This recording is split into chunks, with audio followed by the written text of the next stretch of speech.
So let me first introduce the team of this class. This is Nice to meet you. Yes, this is a class named Cultural Heritage and Conservation. It's a 4th-year course for the Interior Architecture and Environmental Design program. So in this class, generally, we evaluate, we expand actually the concept of heritage in relation to architecture and design. But what we like to do is also integrate additional perspective, from different disciplines, including archaeology, including environmental conservation, as in your case, including also voluntary and activism in conservation. So your contribution is actually meant to expand the approach to conservation. And one important thing is this, as I probably mentioned to you via email, this class is integrated now with a design studio. And in design studio, we are actually dealing with the similar problem, which is the rehabilitation of an abandoned railway line and an old and a little train station. That's exactly why symbolically your project and your presentation closes the circle, because today is also the last class of ours of this semester. And in this course, I am together with Özge Başaç. We are sharing the class, and Begüm who is also familiar with the Italian language. She has been in Italy several times. And Begüm, you are seeing on the screen as well. She's assisting. No, she's now in her building up her profile to be a teacher very soon. So she is now kindly assisting our class, and also. Okay. So that's the team. I've seen we have some guests from your side. I mean, I've seen, and I'm very happy actually to have Sara joining us, Martina. Hi, Sara. Long time no see. Nice to see you again. Always nice to see you. Yeah, so let's do this way. I will very briefly introduce you. I mean, you will then do the rest. Everybody is allowed to share the screen, so you can anytime you want, you can even try if everything is all right, everything works. But I will just say a few words about you to introduce you to our audience, and then you will keep going from there.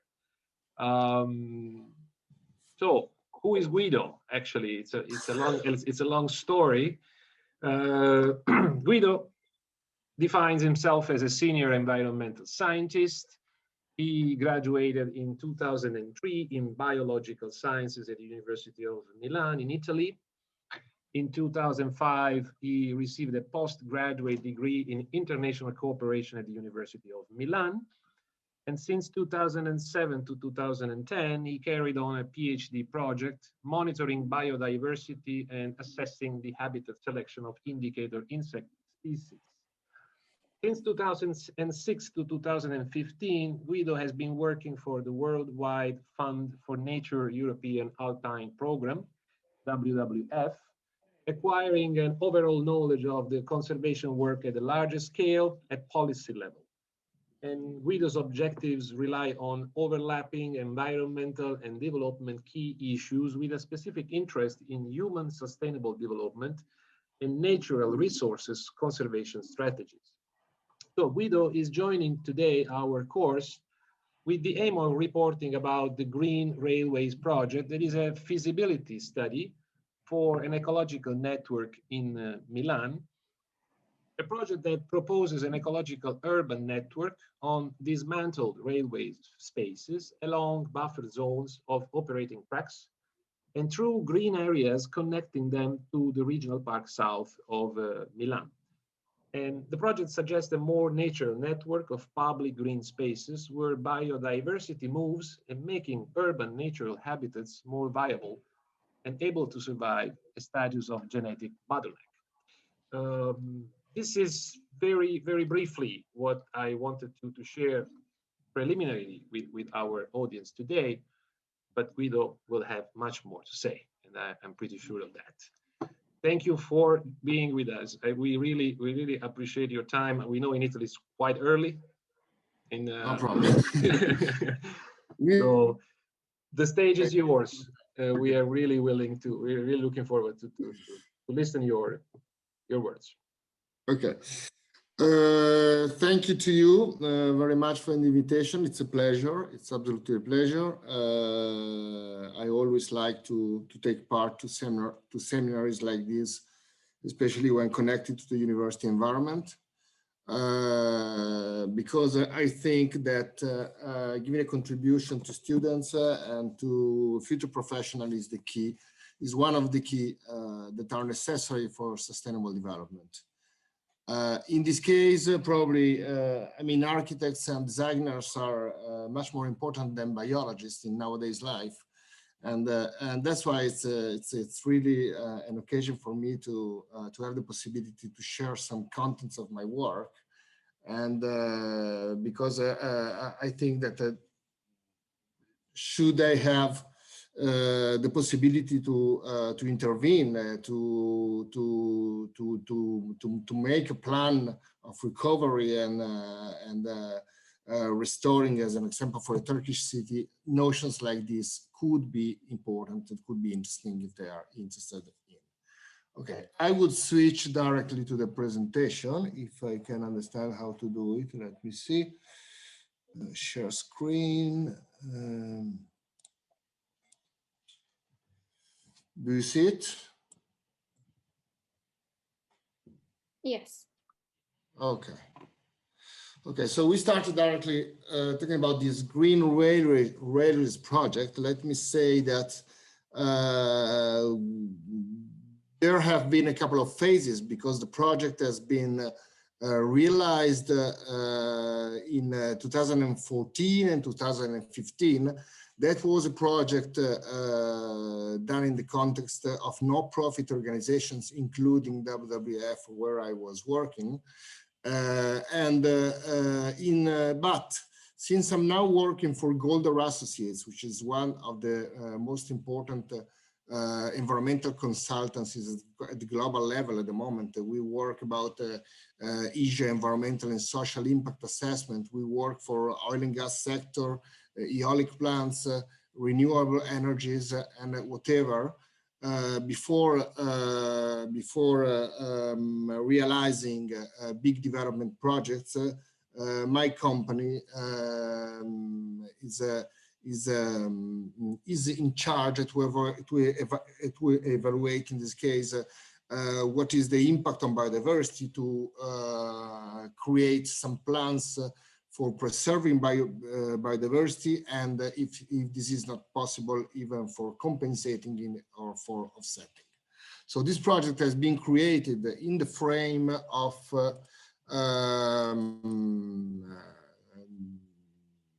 WWF, Ediante, which was another organization, in the frame of the public sector, which is the Comune di Milano. It was funded by Cariplo Bank Foundation, which is one of the most important bank foundation of Lombardy region in Italy, probably of Italy. And of course, we also had as a key partner the railway company itself, which is RFI, Rete Ferroviaria Italiana. This is a key point, because much of these presentations will be also about what you need to do in terms of stakeholders engagement, because it's not enough to make a good work under the point of view of the technical planning, of the architectural planning, or in my case, the biological work. But you absolutely need to know how to balance stakeholders engagement, lobby work, advocacy work, and whatever, together with the technical stuff. In 2018, one of the rail yards that was protagonist of this feasibility study that was done on you will see later the difference. It was done on the Aurelia di Milano called San Cristoforo and Porta Romana. Scalo di San Cristoforo, together with Scalo Farini, a much bigger Aurelia di Milano, they were coupled for economic reason, basically because on Scalo San Cristoforo, no architectural work was foreseen, which means that with the money that the developers get from Scalo Farini, you can pay the realization of a park in Scalo San Cristoforo. Even understanding these dynamics at the urbanistic level is very important, because basically if you want to do a park, you need the money. And in the most of the case, the money that you use to do the park, you can get it from a zoning of the area, a zonation of the area, and the existence of, how to say, another kind of management which can provide the money even to do the park. In 2018 and 2018, Golder Associates, my company, together with Arup, the architectural firm, together with Snoetta, Grant Associates, a famous firm of landscape architecture, and Systematica. I mean, we clustered together and we participated to a competition for the master plan of these two rail yards coupled in Milano. The competition was won by Remkulos. We were finalists anyway. Let me say that more or less all the projects that have come out from that competition, they were very similar to the regional project of Rotaie Verdi, of the Greenways. So the Greenways was a project, a small project that has created a culture, has really changed the vision of the green planning in Milano. Now the issue is, is there a real need for biodiversity in the cities? And the answer is no, technically. So the city is technically a externally fed system, which means that all the food is coming from outside, all the energy is coming from outside. The cities are basically laboratories and places where we use natural resources coming from outside. For many years, cities have been quite a bit without any kind of green environment. But since according to United Nations data, the 68% of the global population before 2015, sorry, I wrote another year, before 2050, will be living in urban areas. A matter of quality of life, and I want to introduce here the concept of nature as an ecosystem service, a service from the ecosystem that we need to live better, okay? Brought to us the concept that if we want to live in a decent way in a city, we need some green areas. Green spaces in the city can be beautiful, can be functional, and can be both, can be beautiful and functional. They can support biodiversity. They can also not to support biodiversity. And that's a matter of management of the green spaces that we'll see later. But it's very connected to the work of designers, because if you can understand now what it can be useful to support biodiversity, you can even make a plan, including biologists, as an example, and including biology, including notions that will support you to have living populations that in the long term can also decrease the amount of money that you have to put in the green space. As an example, if you plant a lot of beautiful flowers in a place where you don't have water, it has been done in Milano before. I mean, these flowers, they die. And every season you have to replant stuff. You have to create an environment. If you choose the right species, an example, self-sustaining species, even the money that you will have to put in the project is much less. And this is a key concept for designers, I think. Okay, this is the High Line in New York. You probably have recognized that. So I was saying we need biodiversity in the cities to live better. This is a picture taken in Camley Street in London, which is a very nice place, a very, very small place close to King's Cross, and very wild, and because it's managed in a very wild way. And as we will see later, I mean, one of the key issues that as you as a designer can get from this presentation is the possibility of making livable for citizens a wild environment, which means, as an example, walking close to a wetland with your shoes remaining clean, okay? How to put together the people, the civil society, and the wild elements. Things can be very close without touching one another. This is the key. This is the key concept, as in this picture. I was saying biodiversity as an ecosystem service. Even this is a page from the BBC, from the website of the BBC, talking about volunteering group sessions for elders, for people.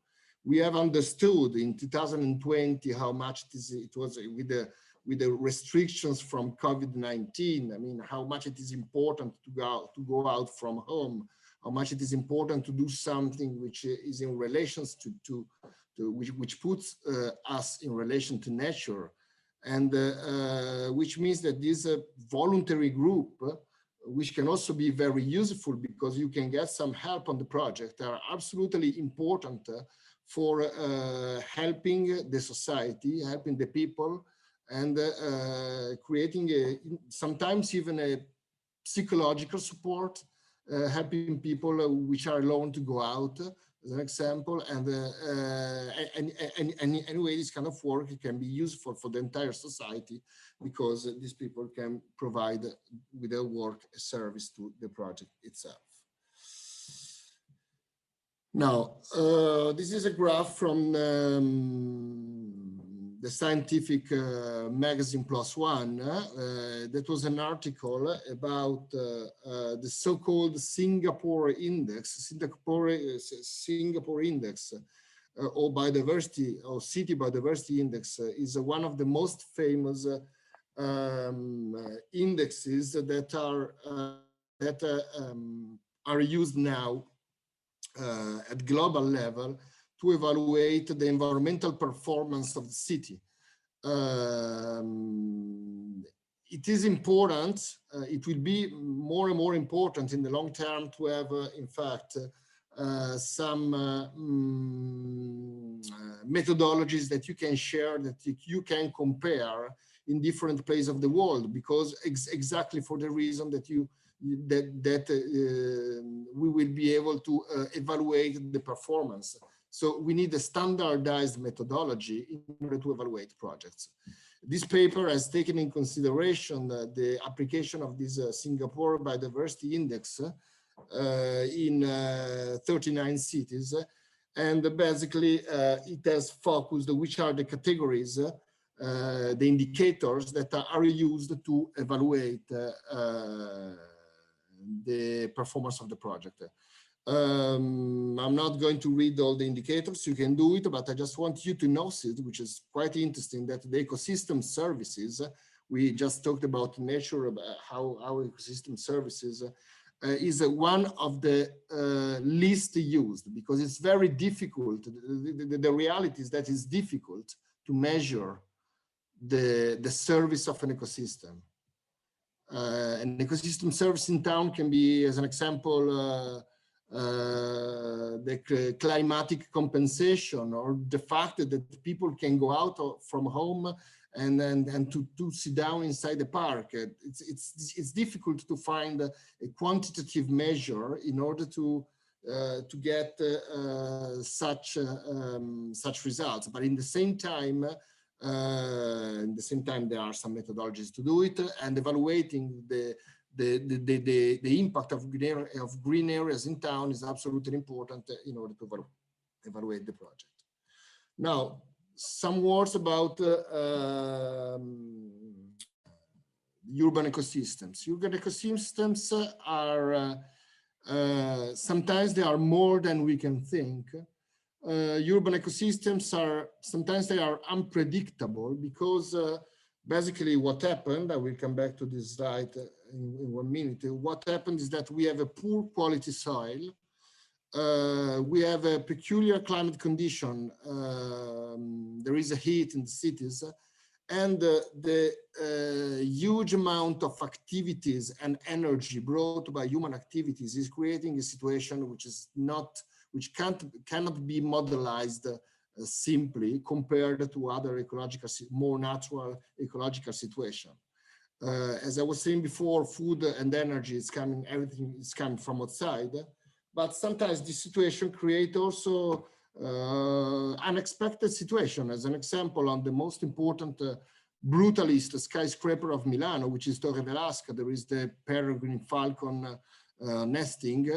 As it's widely known as an example that when in the city there are ancient palaces or castles or buildings done with materials which are not new, these materials, which are generally more natural materials than the materials that are used now, can host, for example, as an example, bats, which are typically associated to buildings, even in the literature, as you know. Another peculiarity of the urban environments is that very often you can find a good amount of non-autochthonous species or alloctonous species. Right in the picture in the slide, there is this Lycopus lucidus, which is a Chinese plant that that we have found for the first time in Europe. And consider that if you are going to work on the rehabilitation of a rail yard, this becomes more and more interesting, because we will take into consideration in a few slides the normal mechanism of migration of the species inside and outside from the protected areas, or simply islands in the sea, just to make an example. But if you work on a rail yard, the mechanism is much more difficult to, it cannot be modeled basically, and it's no, it can be modeled, but it's really difficult because you got trains. We have found a lot of seeds of tomatoes in the rails of Milano, just because in the 70s the trains were arriving in Milano carrying tomatoes from the south of Italy, which means that, I mean, these are all variables that can bring seeds, and it's very difficult to understand which are especially in a rail yard, especially in a place which is vocated to mobility. It's very difficult to understand what can bring a new species and what not. Generally speaking, alloctonous species are always competitive species, and that's why they can colonize easily urban environments, which are very often degraded environments. And this species has probably the power, compared to other autochthonous and more delicate species, to be successful in the colonization. What usually happens in not only Milano, sorry, in cities, is the situation of the plant number 3 in the image on the right of the slide, which, I mean, the typical situation, the normal flower is a flower that you find in the peripheries of the city, in the most natural area of the city, but This study of vegetation mapping from Germany has demonstrated that there are also a part of urbanophobous species, which are the normal species. I mean, the species that want to stay out of the city. You can also have some urbano-neutral and even urbanophilous species. And that's why, as I was saying before, in the city, there are micro climatic and ecological niches which can't be unexpected, and they can create micro niches that you don't expect, but they can be very, they can create a suitable environment for species. In general, as I was saying before, biodiversity, and this is nothing new, is decreasing from the center of the city.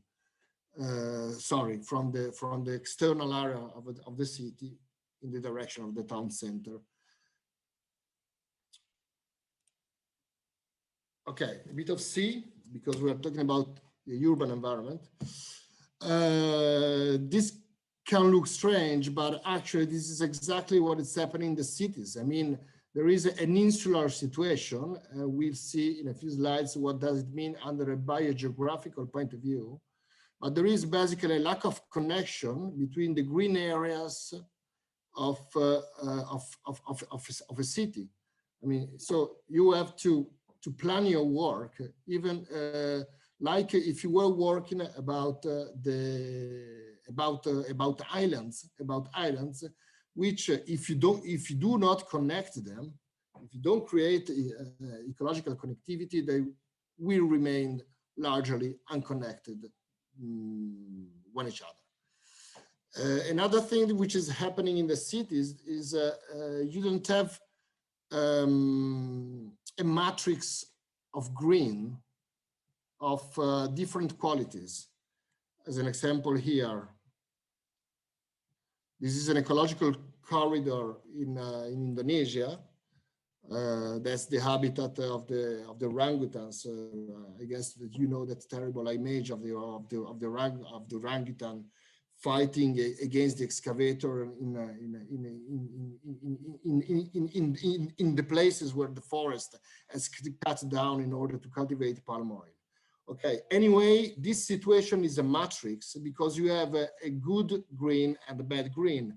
What is happening in the cities is basically the fact that everything is gray or everything is green. And this has some effects. As an example, we have found the 81% of the flora and vegetation species of Milan, compared to a study realized in the 80s by the Natural History Museum of Milano. And that's why, basically, because in the city you have a little green spaces, but all what you have there. Okay, so it's very easy to concentrate all the city biodiversity in a few places, because basically the other places are unsuitable. Which means that if you create a green area in town, if you create an ecological corridor, you will have the most of your biodiversity will be there, which is of course a biodiversity which is more poor compared to the biodiversity that you can find out of the city, but it is something. The concept of minimum viable area, which is generally applied to national parks, can be absolutely applied. It can be even more applied to city green areas, because city green areas are like small islands, as I was saying before. And the concept of the minimum viable area refers to the area which is necessary to sustain, but under a genetical point of view, the minimum viable population. You probably know that when populations are very small, we are going to have genetical problems, and in the long term, the population can be vocated to the extinction. According to the kind of species. That's why in this image, large carnivores, large herbivores, and small herbivores, they have different graph. Is absolutely to understand anyway that the basic relation is that larger is the park or the rail yard or the urban park or the national park, higher will be the number of individuals which can be sustained in the population. This is very important because if you want to because the issue of the genetical viability is probably going to be much more relevant in a rail yard in Izmir than in a park in Africa, because you have a smaller place, and so the probability of having a not sufficient genetical status, it's very likely if you're thinking of living biodiversity. I'm sorry, I'm doing a bit of theory, but because I wanted to explicate well the concepts that are behind the ecological connectivity and the possibility to realize some successful green spaces in the city. I just said that larger is the area, higher will be both the number of species that the area can contain, both the number of individuals of a certain species. I mean the abundance. And another variable of connection, which can be between two islands in the sea, but also between two parks in the city or two rail yards, is the distance. Okay, it's not difficult to understand that the probability of colonization is thus depending by the distance that, and I would add also the size of the corridor, we will say it in a few minutes, that must connect the two places. It's like having a couple of bottles, okay? You have to bring, you have to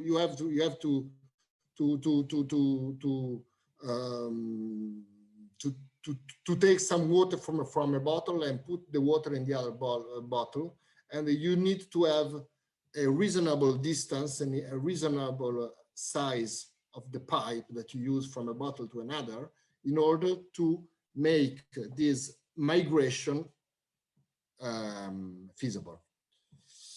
This is the last terrible slide. Okay, let me. I already said everything, but if you take a look at this graph, basically, you see exactly what I was saying before. That basically you here have a situation with a near island, far island, a small island, and a large island.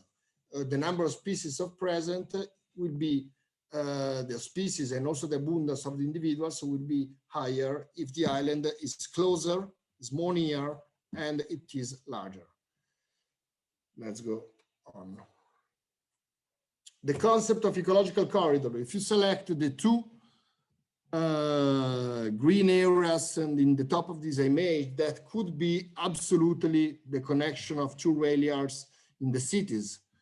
That's why the kind of corridor, it's very similar to what I considered in my project, a linear corridor, which was quite small compared, as an example, to a matrice corridor, as I said before.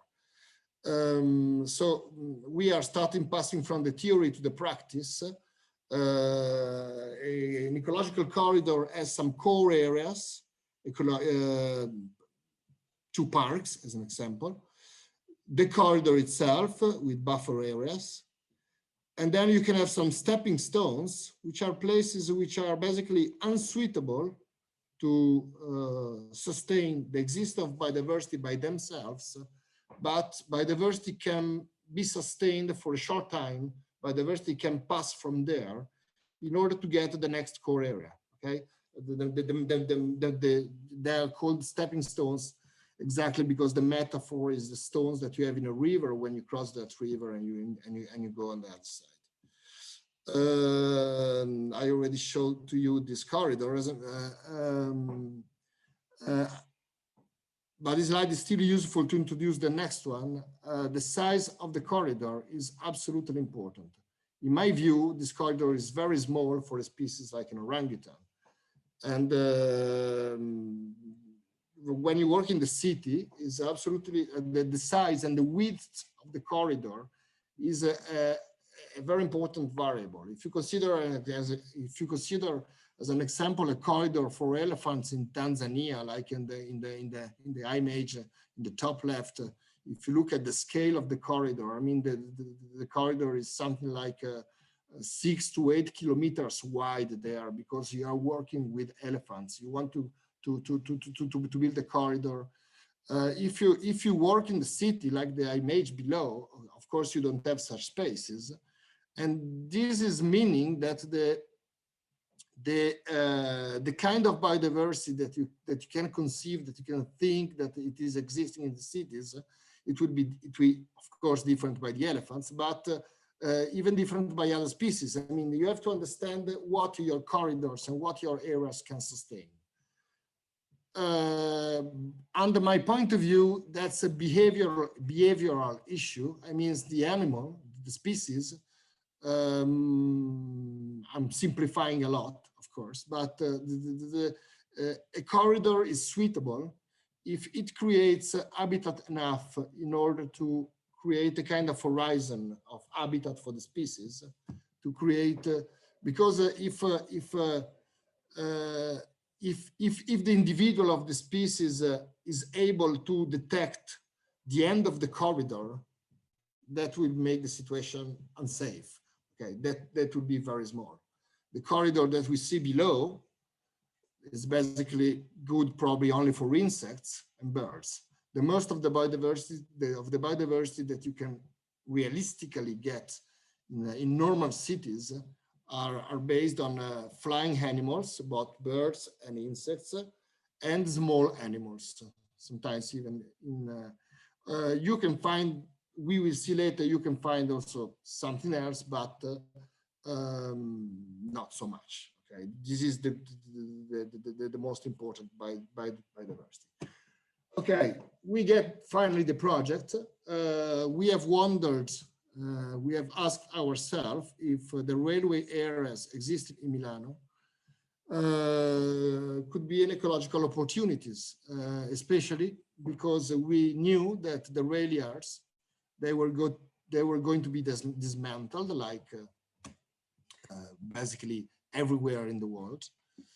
And because there is a decree, a law, basically, which is regulating the use for safety reasons, of course, which is regulating the use of the railway tracks.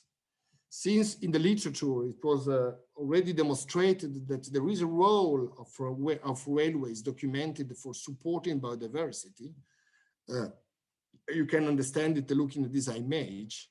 We rely on this, we trust this decree in order to hypothesize that we are looking for places with no buildings, okay? And this decree allowed us to conceive an ecological corridor because no buildings are allowed to be there. And even people, they cannot be there for safety reasons. Okay, and it means that actually for animals, for flowers, and for small biodiversity, that is becoming a very important place.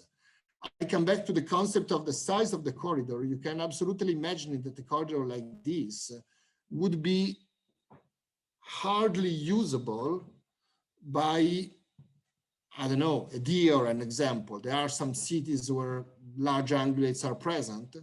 That could be suitable, I think, for a fox, as an example. That is very good for birds, for flowers, for lizards, for snakes. We got snakes. And it means that I feel the corridor is suitable if I think that the individual of that species can be considered inside that habitat. Okay. If you have questions, please go on. I mean, there's no problem in stopping me and as you want. Sergio? No. Okay. Okay, the situation of Milano under a political point of view was this one. There's now it has been finally signed after something like 10 or 15 years of discussions, a public-private agreement for the urbanistic transformation of the ex-rail yard areas. We speak of more than 1 million of square meters. The average surface of the rail yards, that's variable, from 21,000 to 468,000 square meters, and the average is 148. And of course, the economic value of these rail yards is different according to the position according to the position in town. It means that creating biodiversity in Porta Genova as an example, which is a rail yard quite in the center of the city and quite framed in a context where you have fashion companies, people going to the bars. I mean, that's much more expensive for the administration because the flats, the apartments that a developer could realize there, they are much more expensive than the flats and apartments that you could realize in San Cristoforo or in Greco Pirelli or in Lambrate, as an example.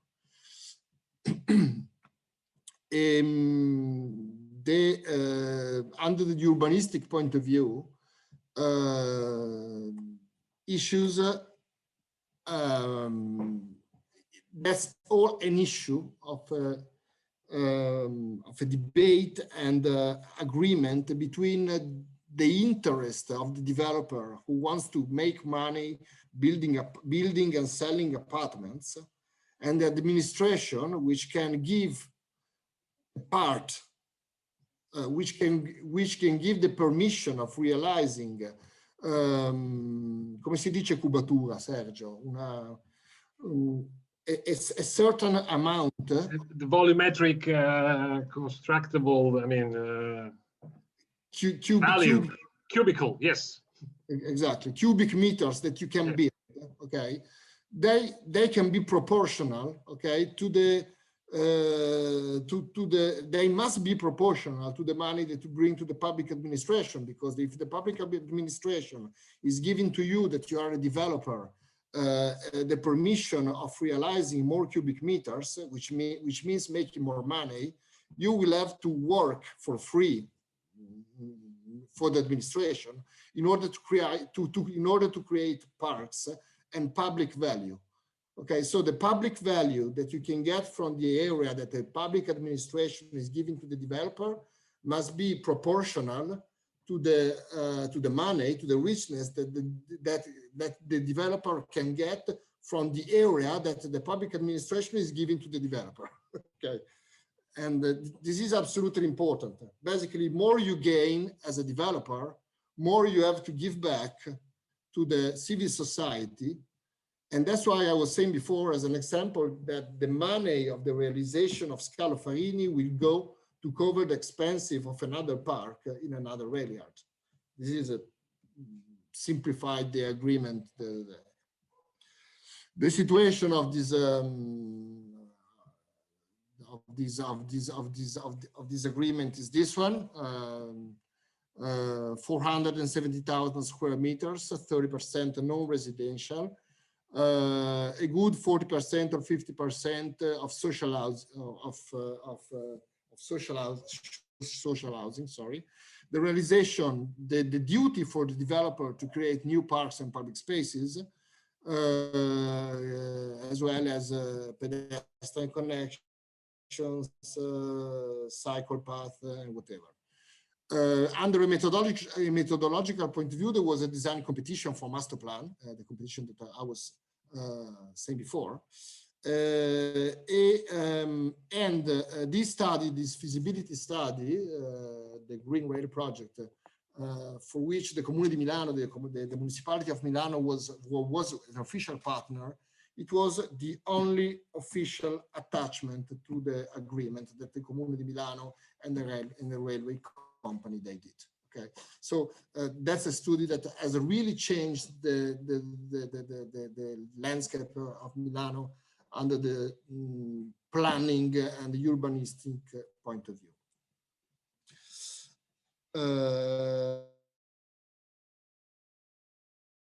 Go a bit. Scalafarini today, which is I'm choosing these rail yards because differently by the rail yards of San Cristoforo included in my project, this is going to be much more changed. So you can see some renders. This is Scalafarini in the rendering work by our group, which was including Arup, Snoetta, and other architectural firms. So a great project. In the middle of the project, the tower that the lower tower will be the new Fine Art Academy of Brera, because the administration wants to move the Fine Art Academy from the center of the city to this place. Of course, there are a lot of artists which are not happy at all about this. But the administration wants basically to enlarge the Pinacothèque in the Museum of Brera. So there is a proposal to move here the Fine Arts Academy. This is just to show to you, these are renderings, just renderings, as you can see, what's the great potential, but I think you know better than me, of these rail yards. So basically, we asked, coming back to the theory that with which I was stressing you before, we wondered, can green urban areas be treated as core areas of a green system? Yes. Can the railway, the rail tracks be treated as a linear corridors? Yes, we could do it. Is it possible to increase the species number and the viability of the population in the parks if we make them larger? Yes, we can. Were there in Milano at the moment the cultural and political conditions in order to create this urban oasis? Yes, there are these conditions because of this agreement between the municipality and the developers and the railway company. How can the management of the rail tracks can the management of the rail tracks make that corridor functional to biodiversity? Yes, it is.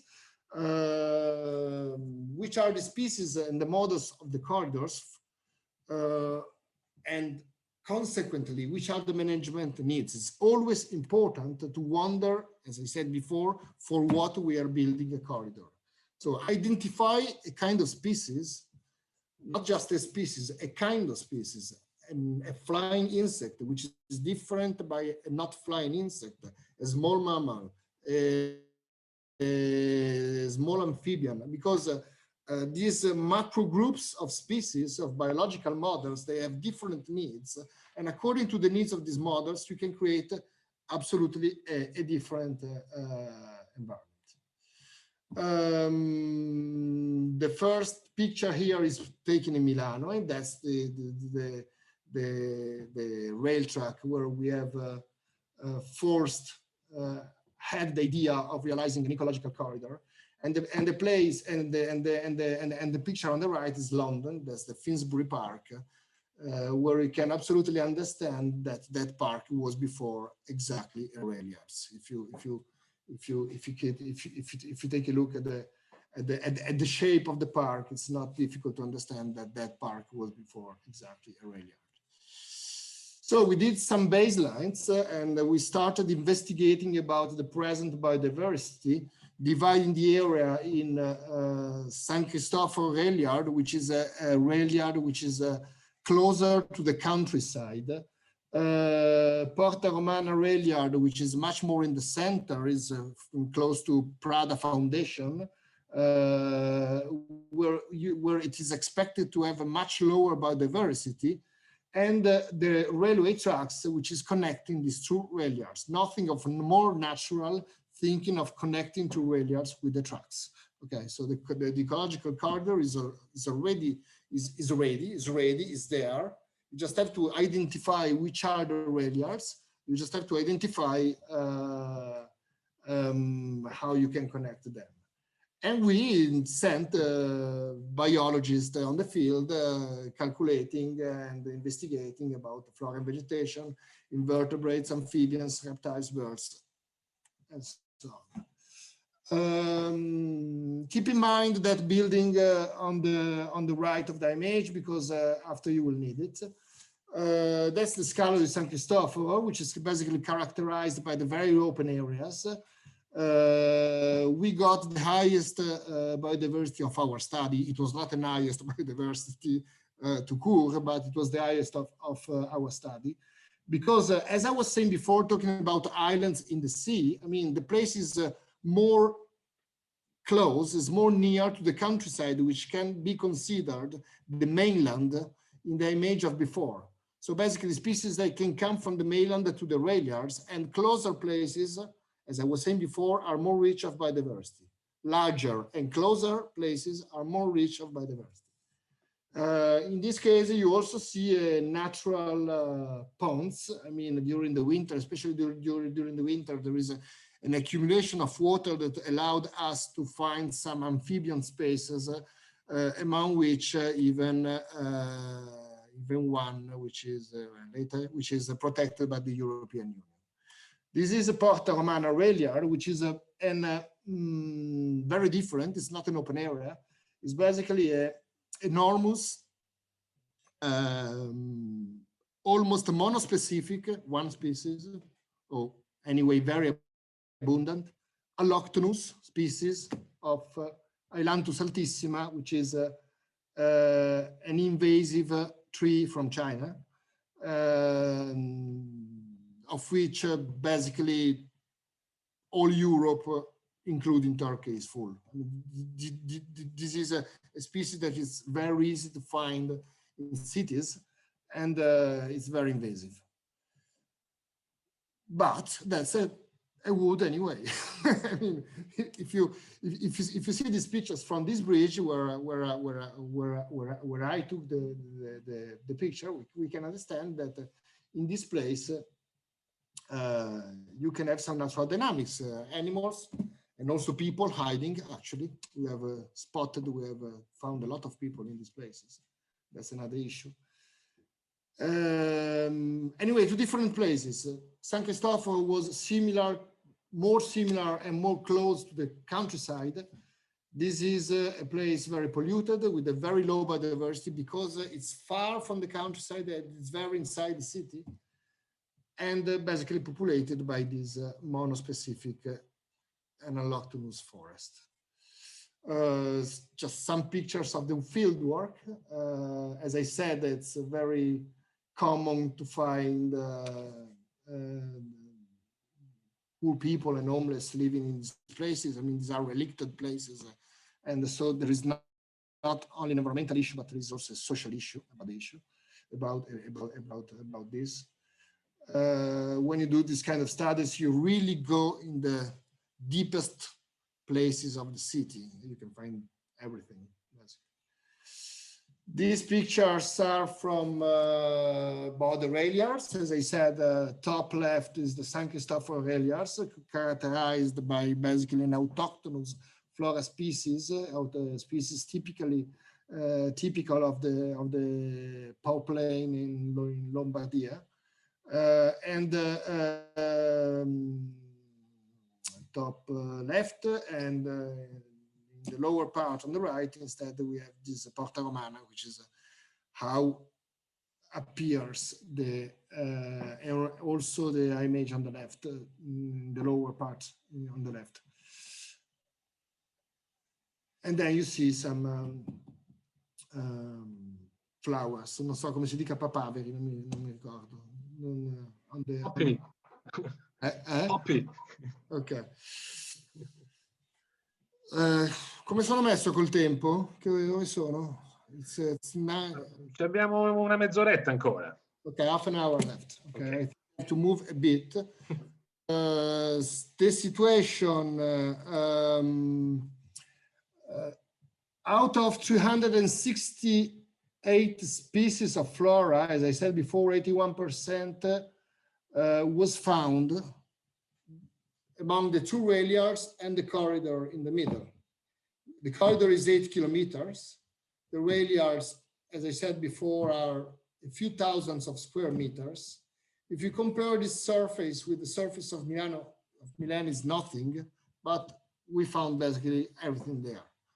And this is how it's going to happen, okay? If you create a green space, everything is going to go in the unique available space. Other typical ecological dynamics that you can find in the city is this gradient of proximity with the countryside. I said it before. In the city, you have thermophilous species. I mean, species quite adapted to heat, for Milano, I mean, Mediterranean species that before were not present in Milano, even because, don't forget, there is climate change. And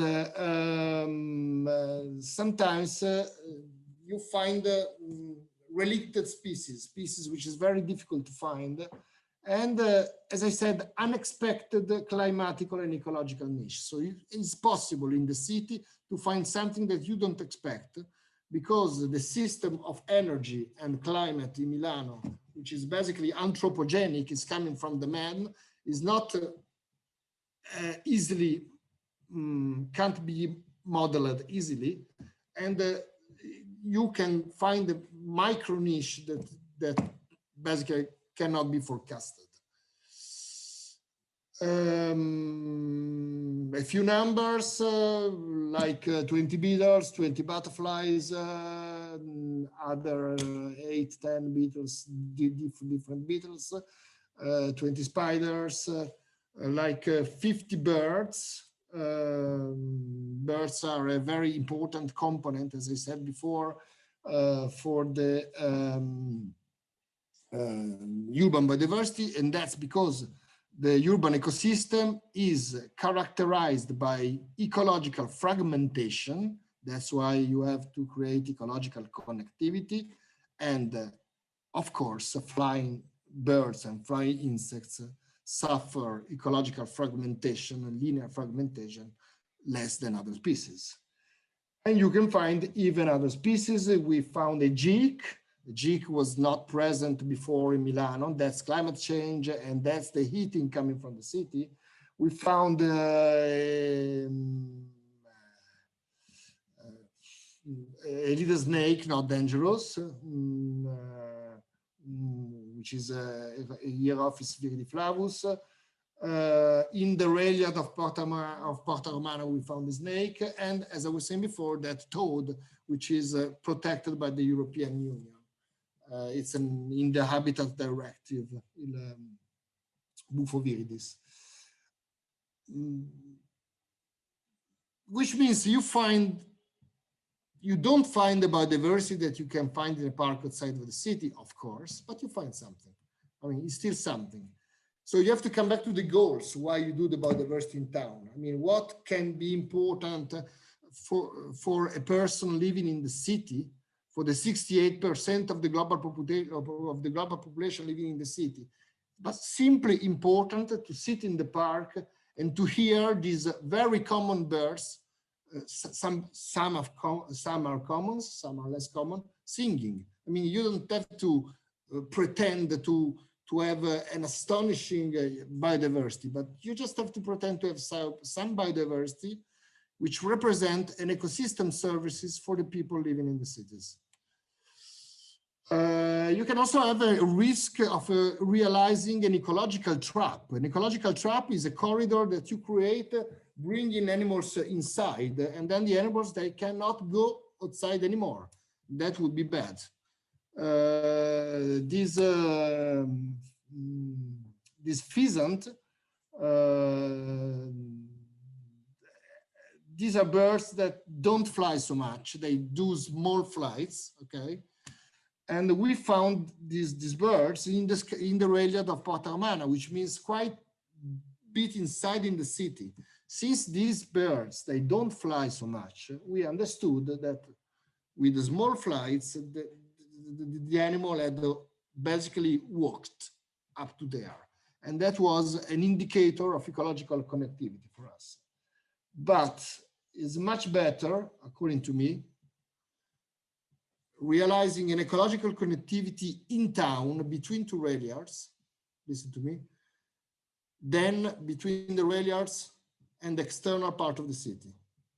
If you want to conserve biodiversity, leave out of biodiversity the biodiversity from the countryside. There's no need to bring in town biodiversity from the countryside. Biodiversity, which will be able to get to the city, will do it by itself. And it will be even more easy to manage it because they are, let me say, strong species, adaptable species.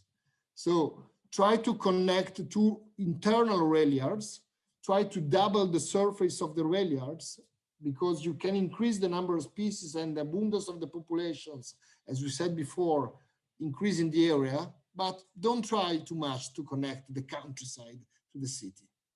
There's no need for that.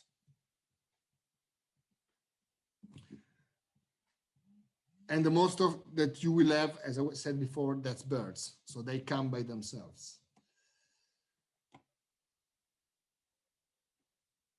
The hedgehog, we found this animal by photo trapping in the railroad of San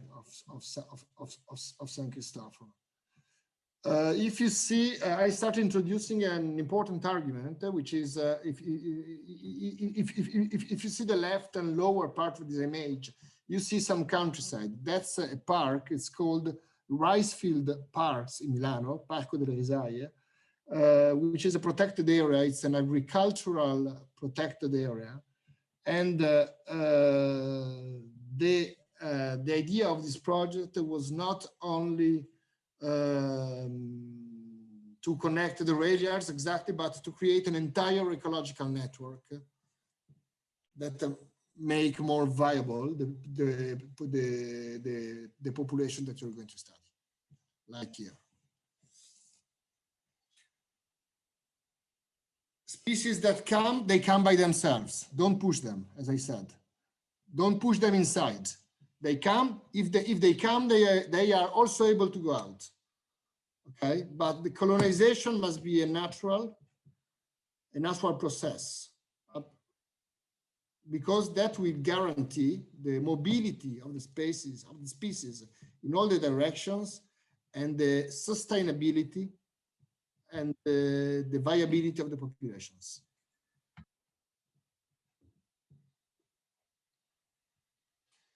Overall ecological results. Taxonomic abundance was higher, closer to the countryside. That was expected. Only the 25% of the flora and vegetation was truly exotic. I mean, the component of the autochthonous vegetation was not so low. There was occurrence of true exotic species, like the Chinese species that we have published. There is, of course, the presence, the urban biodiversity is basically composed by common and very spread species. Don't expect to find, I don't know, IUCN critically endangered species, and that's good, because the most critical and rare species, they are very sensitive to high quality standards for habitat requirements. You will get species able to stay in a bad place because that's a city. Presence of thermophilous species, because there is the heat of the city. And sometimes, as I said before, something that you were not expecting before. Choosing the right indicator spaces. Choose a model for your ecological corridor and for your area. So look at this trail. What is for me and what is for him? What is ecological fragmentation? The concept of ecology, if you want to work about the viability of populations, if you want to create a project which will allow the presence of the species, you have to understand the habitat requirements.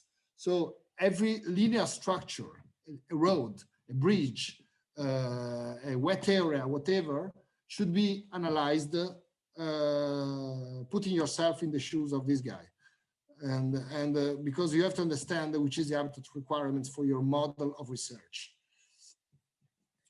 This said, the kind of work that you do is not different by managing a park. I mean, you do a zonation. In this case, in relation to the law decree that we used in order to guarantee the existence of the ecological corridor, the zonation creates zones of 0, 1 meter, 1, 2 meter, 5, 6 meters, 7, 10, 50 meters. But the concept is absolutely the same, like working in a national park and creating a buffer area and create the core area. So you must understand which kind of management. And management here is very important because the issue here was exactly managing the area close to the rail tracks in a way that this can become a functional ecological corridor. This is like, let me say, this is the bottleneck of the system because it's much more easy to work on a park, even a small park, an urban oasis. It's much more easy to create, to do a management, allowing, I don't know, the existence of wetlands, of small wetlands in the park, then understanding that this place, which is a real bottleneck of the systems, must be managed in a very careful way in order to allow the passage of these species in a very small place. That's the same of this. It's just a functional table. This picture refers to the need of putting some anti-noise barriers because the train is passing very close to the houses. So we proposed this kind of anti-noise barriers because as the base of the anti-noise barriers was grass that was increasing, find every idea you can conceive in order to increase the surface of green spaces. As in this example, you have a green spaces which is horizontal and another one which is vertical because it's the base of the barrier. But that is increasing a lot, it's doubling in this case, the amount of green areas that you can provide for an insect, for a butterfly as an example, for a bird.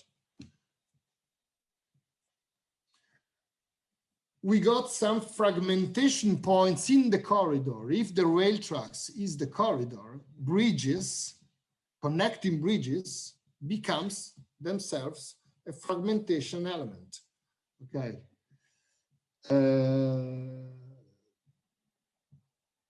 All what you can do, and really here it will be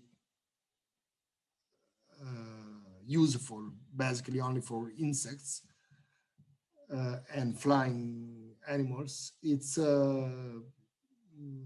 putting some vases, putting some artificial green on the bridges in order to try to connect anyway, even if with a very small surface,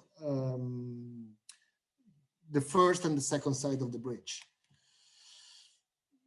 like this. So we did some projects to attach basically some bases to the bridge. Like, look at this image as an example. This is a rendering. It's possible to create, to hang some green to the bridges in order to fragment as little as possible. Forgive me for my terrible drawing. I'm not an architect, as you can see. But the concept is that when you have stations, or if you have a bridge or a station, you can also think of a green roof in order to overcome the interruption of the corridors. It means that you are basically working here. This is the green area, the linear green area where you do management. There is a station, so try to build a green roof in order not to interrupt. Okay. I'm sorry for the drawing. I'm very ashamed with architects and designers. Okay. Urban oasis, the key system, the key element of your system are these urban oases. This is the map of the urban oases which are now present in London, and London has a very important experience. I mean, they basically created the first. As first, they created the culture of urban biodiversity, and I mean, they did very good stuff. This is in London, as I said. This is a project of Scalo San Cristoforo that we did, and what is very important of the Scalo San Cristoforo, which is called the Naviglio. Naviglio is a channel, which is an artificial water channel coming from a point of the river Ticino and getting back by another channel in the same river. So basically, in the 16th century, Leonardo da Vinci planned and built this channel in order to take water from the river to the city and to give back this water in the same river in another point.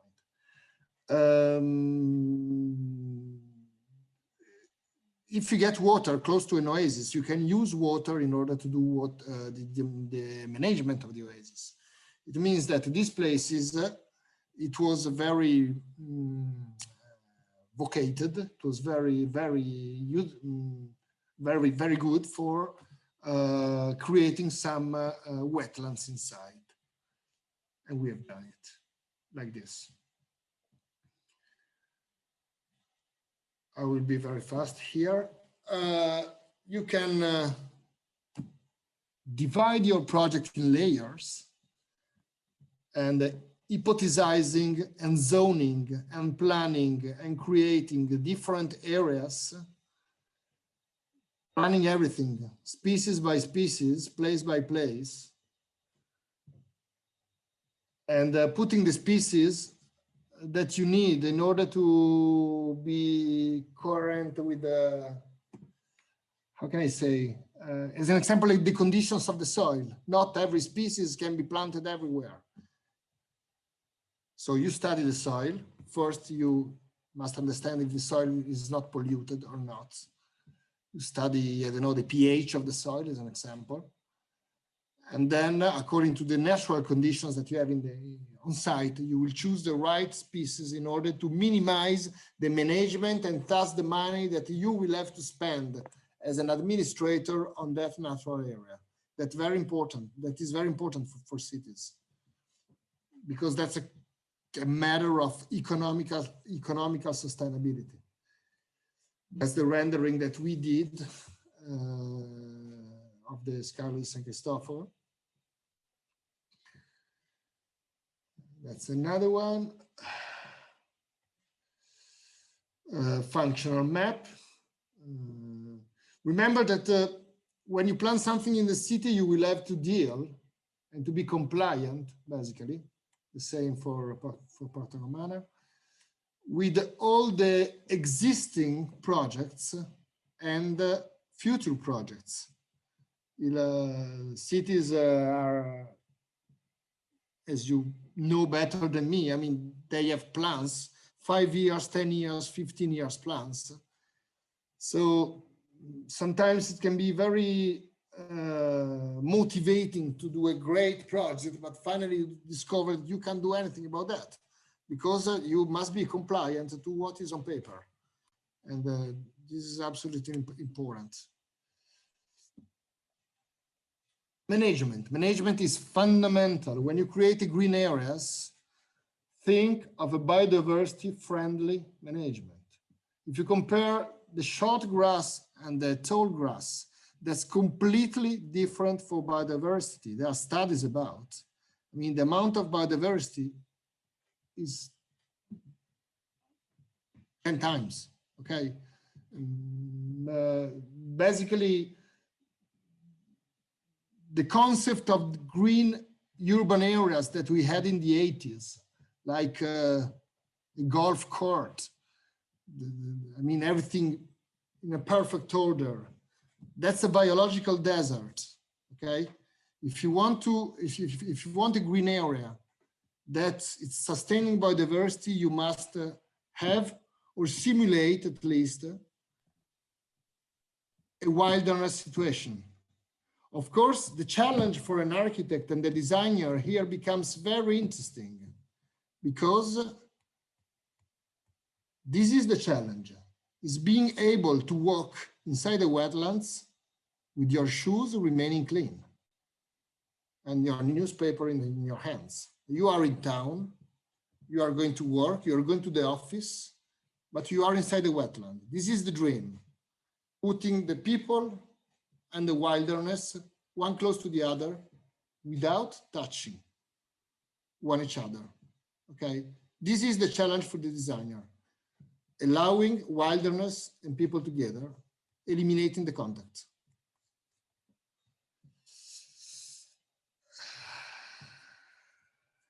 So short and tall grass, water, fundamental for some species. Dead wood, very important, because many species eat dead wood and many other species eat the species that were eating the wood. So you create basically a food chain. Managing even the rivers, the channels, as well as the rail tracks of the railway, which is absolutely the same concept, allowing a wilderness situation, allowing the existence of species.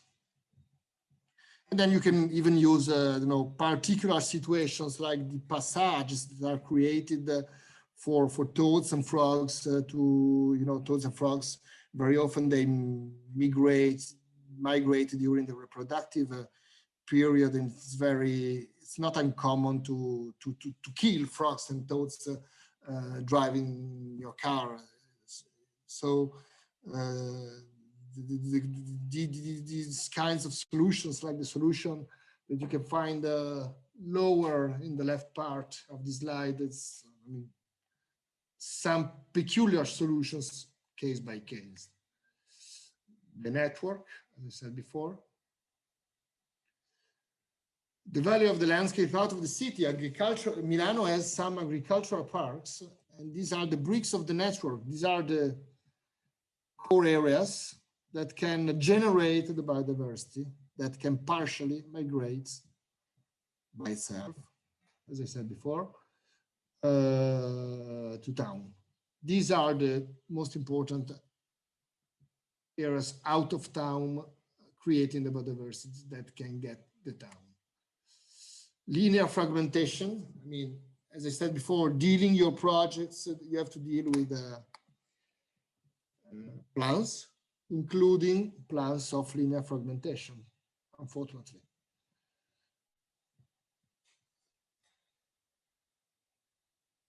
So you do a gap analysis, confronting your project, your desire, with all available land cover features, agriculture, built areas, fragmentation, water lines, natural areas, parks and green areas, industrial areas, planned sites of urban transformation, something that you today see. That's perfect. That's a grass. I want an ecological corridor here. But then on paper, you already know that that's gone, because that is already been allocated as an example for industrial transformation. And when you do a project, you have to consider that. Participation, you must involve the community, you must involve the citizenship, because you can get problems. You must be sure that the community, they want the kind of management that you are proposing on the area. Organization like at that time WWF or other organization, I mean, you can create event, you can create a workshop, people can bring to you what they desire. In Milan, as an example, the Comune di Milano, Municipality of Milan, they started a very nice policy. This policy is called Giardini Condivisi, which means shared gardens. And these shared gardens are very small gardens given to the community, to the committees from the populations. Together with the municipality, you as a committee, you select some targets, management targets, and then you can demonstrate that you can do it by yourself. As I said before, that's useful because that's useful for the management of the place, and that's also useful for the people because they spend a good time, they find friends and whatever. It has a social value. It has a very strong social value if it is done in this way. And of course, you have also to do a work which is a bit more institutional lobby work, and which means that was a presentation that we did, and very important,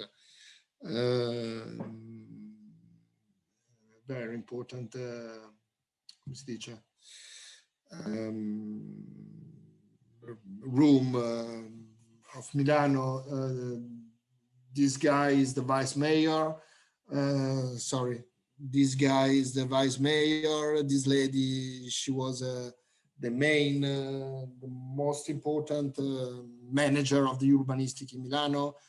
I mean, you need moments in which you cluster the community and you create participation and you explicate your projects. But in the same time, you need to meet the bank foundation that funded the project. I mean, all the powerful people and politicians that are working for the administration of the city. So it's there are different levels, and you can't miss none of these levels. You have to work everywhere if you want to be successful in your projects. Last argument, because I think the time is expiring, is the competition that we have done together with the ARUP Grant Associate as GOLDER Associates. We are done with the ARUP Grant Associates, SNOET and Systematica. I mean, we have participated to the competition coupling Scalo Farini and Scalo San Cristoforo, basically bringing all the data of my project inside the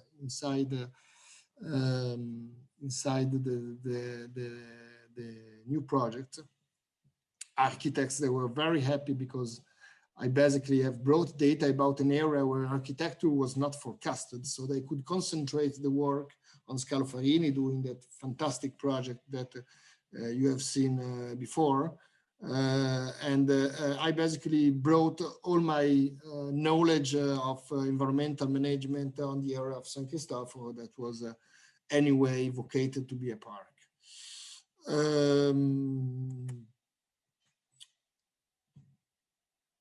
As I said before, very important the fact that San Cristoforo area is close to this artificial channel bringing water in town.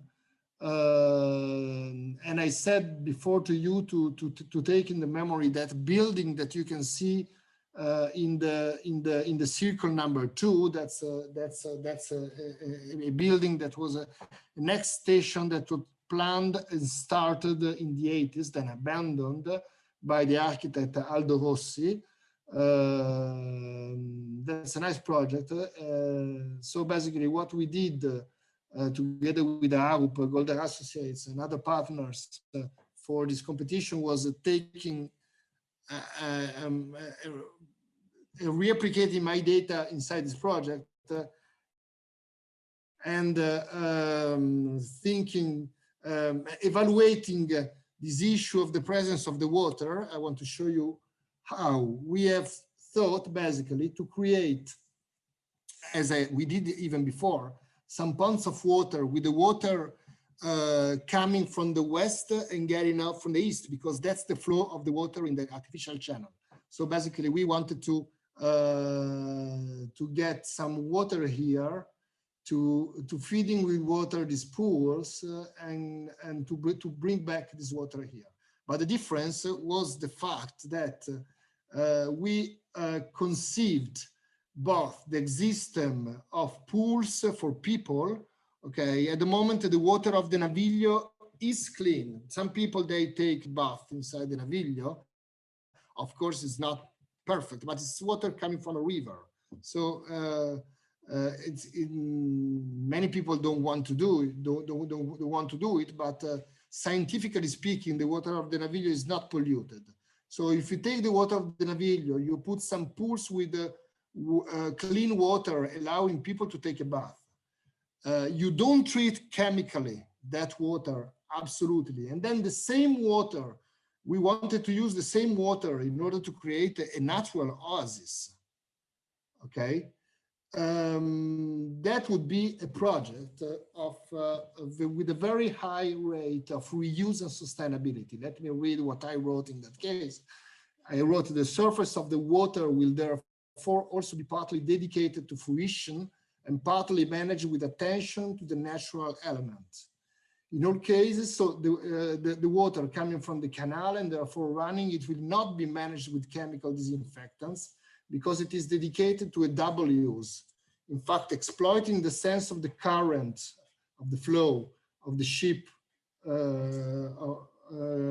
great west-east, the first two rings here, the first two rings will be dedicated to user recreational and fruition, while the second two rings in the eastern part with the same water, a valley of the part used for human use, they will receive the water, not only managed in order to create fruition, but also natural habitat.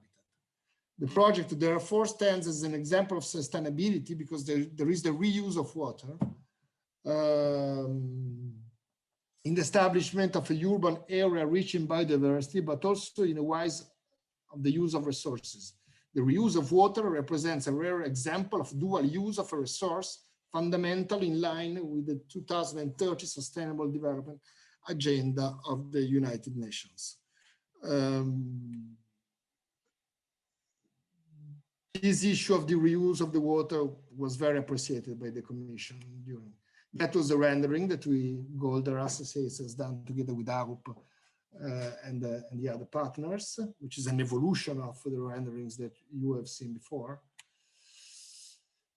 And the building that is still existing like this, like exactly in this status. I mean, this is the project by ARUP and by other partners, architects, to create botanical gardens, to create services for people taking the bath in the pools, or a cycling hub and other sport activities. I mean, the idea is anyway, the idea of keeping this building, which I think is very nice, and create something new with the same building. As always, if you plan the existence of a park, you do a zoning activity according to the state of wilderness, according to the species that you can put, according to the local conditions. That was the final rendering of the urban oasis of San Cristoforo. You see how the partners have imagined the same building reused. I think, okay, so in synthesis, I have really finished. I mean, the need of ecosystem services, the need to reduce human footprint, and the need of health, beauty, and quality of life in town pushes to the creation of green spaces. If you do it through the application of functioning ecological theories, if you do a proper ecological planning, not only beautiful, but also functional.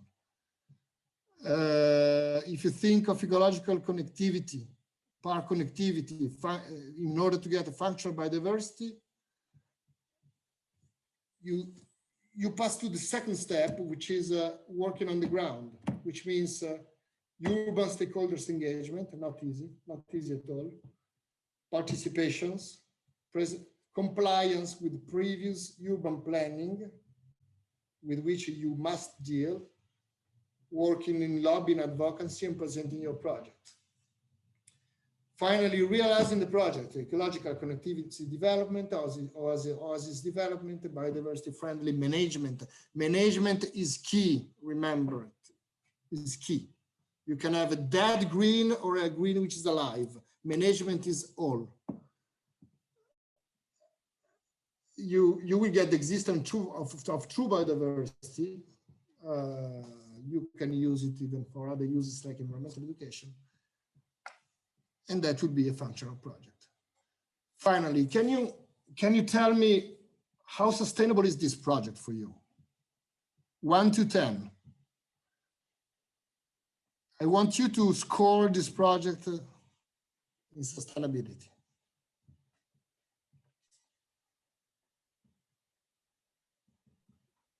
It's a very dangerous question, Guido. Yes, it's dangerous.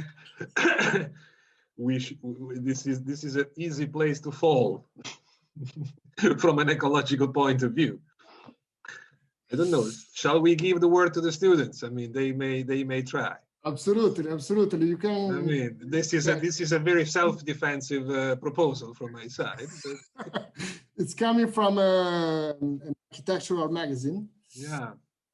And cities must be vectors in the development of planetary ecological corridors. I mean, it sounds maybe we can use the chat. I mean, nobody wants maybe to do that face to face. We can enter some numbers in the chat if that happens. Okay. But I don't want to be the first. That's my thing.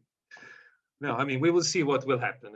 Let leave it happen spontaneously. I mean, there is always I mean, it's not. I don't believe it's extremely sustainable, but I wouldn't say, I wouldn't give it into a score. Let me wrap up, Guido, because we have been perfectly on time, and that's I thank you for this, because it was a very, very long story that you had to convey, and there are actually several steps. So it's a kind of multiple project story, and that was incredible. I believe, of course, I mean, even for us, your presentation has high complexity, because there are issues we're not very familiar to consider in our daily life. But I really thank you, because it might be difficult to exactly receive all the information that you have shared today, but that's how a very coherent and extensive project of urban regeneration through ecological systems, ecological networks must be done, and I believe your service to these great names of architectural and landscape design. I mean, those are really, really great names, big names in the sector. I think your service was magnificent. I mean, that was a sort of an incredible inheritance given to those. And now but I have a few questions for you. I mean, if you accept those, if you have still time, because that's what important. I mean, one curiosity, because I go now into the architectural side. One curiosity is, you said the winning project was the project of OMA, for the Office of Metropolitan Architecture, REMCO-OLAS. Now, what do you think the results of the competition were more based on architectural parameters, or it was really well balanced in considering ecology as a priority? I mean, I'm really wondering, because what was the key in the selection of the project? I don't know. You don't know? Okay, all right. No. I mean, I really don't want to express myself so much about that because I really believe there was no difference, and so I don't know actually what was the variables, but I mean, I'm just happy to understand that our group, the group of Golder Associates, the group of Arup and other partners, I mean, that has been evaluated as a finalist, but the issue is that I don't have here the slides of the OMA project, which can be found everywhere on the web. But I mean, it's really very similar. It's really very similar. Okay. At least for San Cristoforo, because that had to be a park. Okay.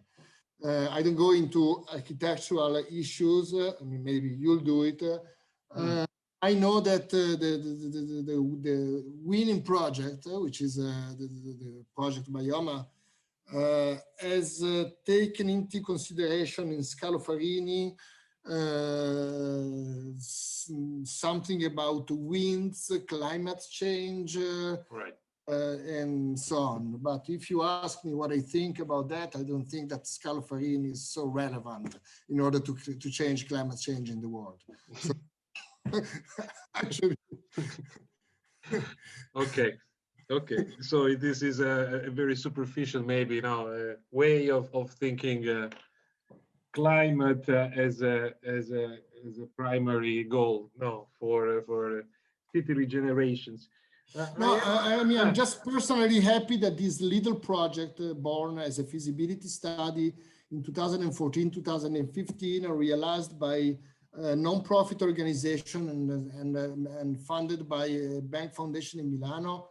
That was a project of 200,000 euros, okay?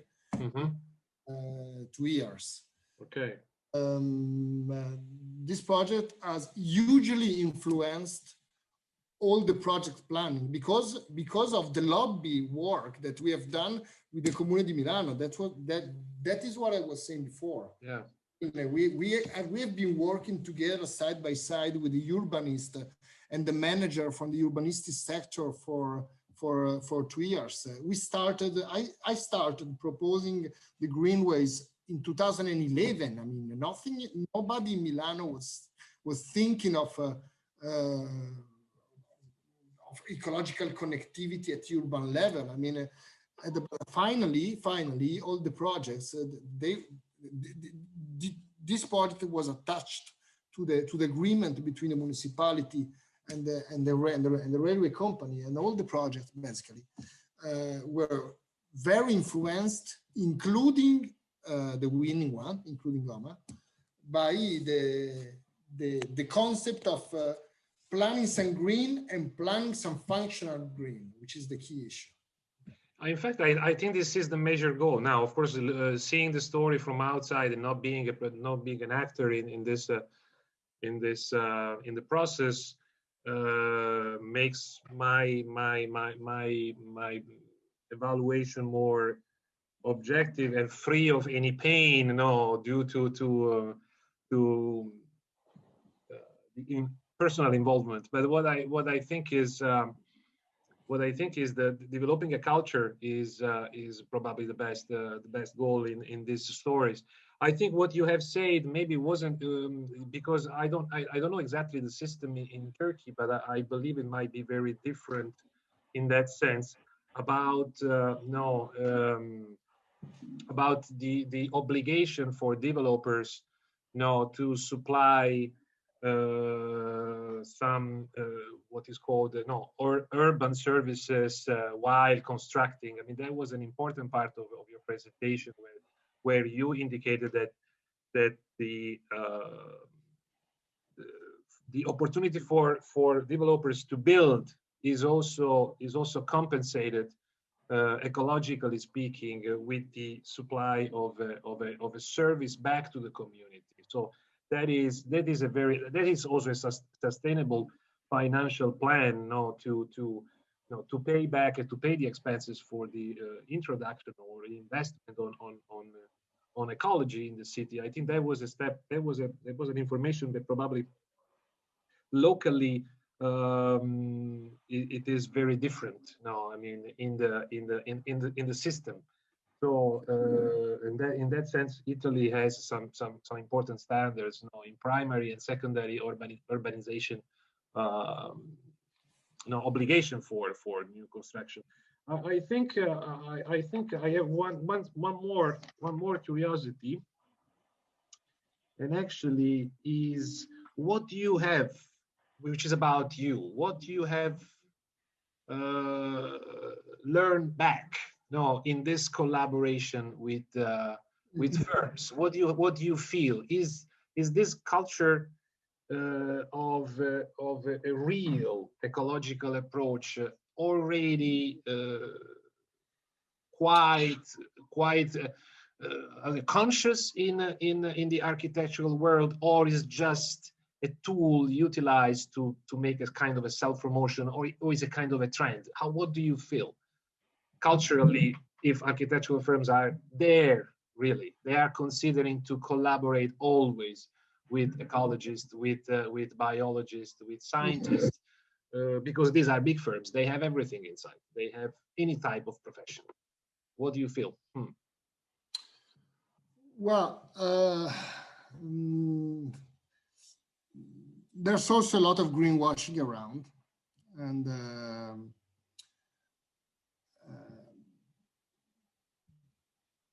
this is not a sustainable project. So I'm going to answer for you. Yes. Okay, because in this image you are basically penetrating a forest. Okay. Always compare your ecological and green project with what you have around. The same city, I guess this is ideal, that's a rendering. The same cities in a sea of concrete that would be the most sustainable and green city of the world. If you put this city in a forest, like in this image, you create a disaster, okay? So, but the sentence here is cities must be vectors in the development of planetary ecological corridors. So they care, I mean, because there is a lot of confusion around, and I'm very happy that the architectural world has started to listen to biologists and to sometimes, I mean, they could be more open to learn. Okay, this is not my case because that has been a great collaboration with my partner. Okay, but in many years of this project in Milano with other people, I understand that I mean, more famous is an architect, more difficult is to work with him. On the other side, I understood that I had a very good experience because I understood that you can communicate every kind of concept to everybody if you do it with the right tools. Okay, I've given such lecture many times in Milano, even in popular contexts,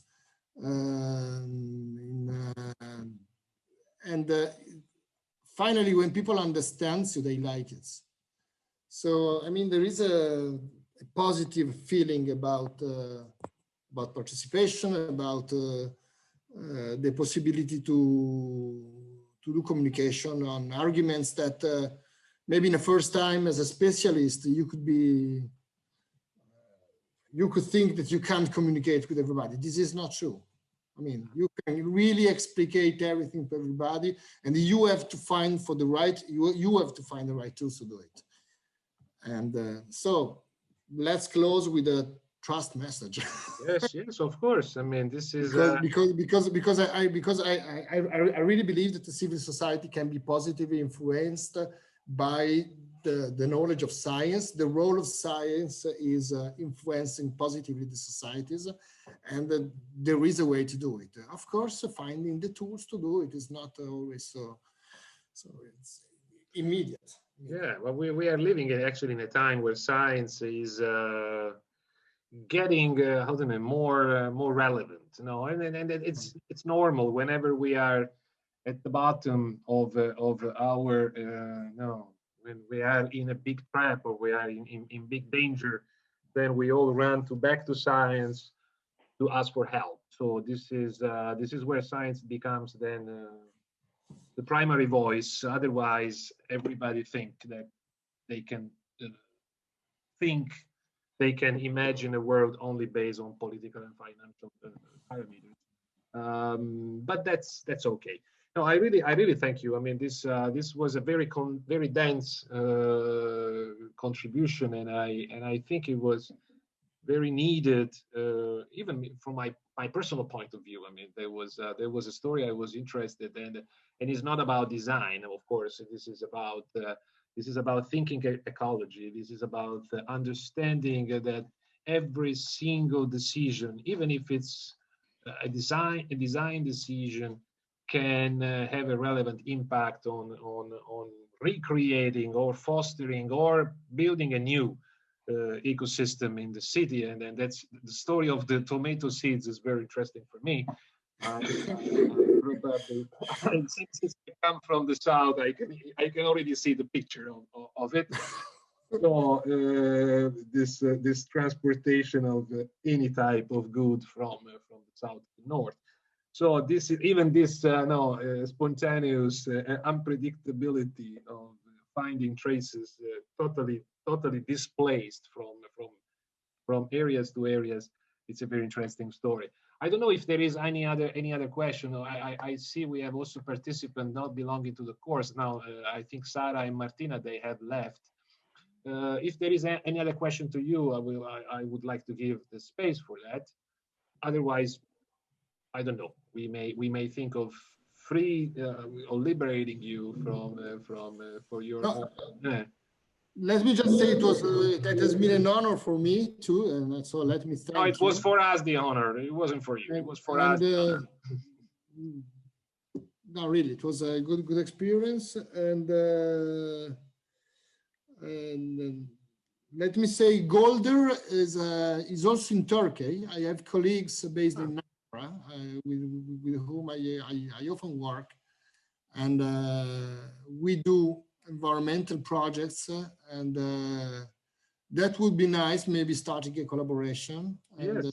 I mean, we have knowledge in impact assessment, and by the way, GOLDER just joined a great, enormous engineering company globally, which is WSP, which is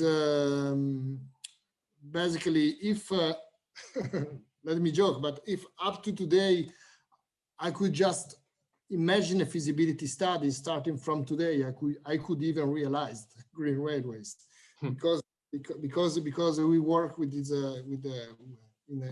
especially since May, the two multinational companies are joining, and we're going to create maybe the biggest environmental consultancy globally. I don't know. So there is a great potential. We work a lot in Turkey.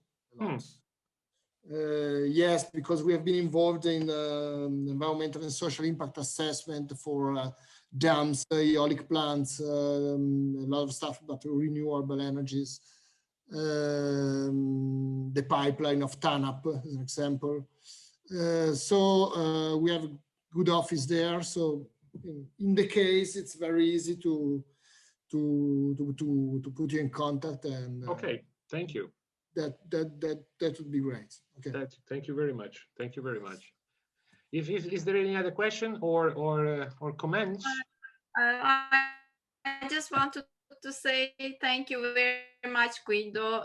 Your presentation, I would say, gives me hope, and I appreciate it with a lot of positivity, I must say. I loved it. Thank you very much. Thank you a lot. See you soon in Izmir, I think. You can close. You can close. You can close with the Turkish. I don't know. Merhaba. Greeting, since you're familiar with the language a little bit.